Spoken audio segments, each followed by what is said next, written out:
Այն չինական բանից, չինական ռոբոտից չառնես, այդ դրանք շատ վտանգավոր են։ Այդ ռոբոտի սենյակում, երեխայի քնած սենյակում փորձեցին այդ ռոբոտը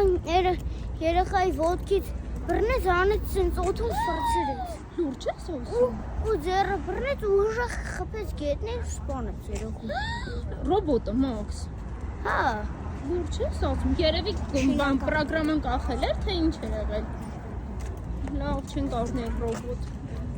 Հա Մաքս։ Մեկը ասա երեխաների համար որ մուլտերն էր վտանգավոր Մաքս։ այն կատուն ոտկա։ Հա։ Ինչ էր վտանգավոր Մաքս։ Որտեվ այնտեղ ինքը չի խոսում, իսկ ինքը այնտեղ 1001 է խոսում։ Մաշա մեծվեցում է չի կարելի նայել, որտեվ այնտեղ չարություններ են, ճիշտ է։ Ճիշտ է։ Պետք է երեխաներն այս մուլտիկներ նայեն, որ իրենց խոսքը զարգացնեն, չէ՞ ոչ թե ձեռներով ոտքերով խոսեն։ Կենցանիներ։ Ճիշտ է։ Լավ, դե հիմա արա գնացինք։ Պակա Մաքս։ Ագա,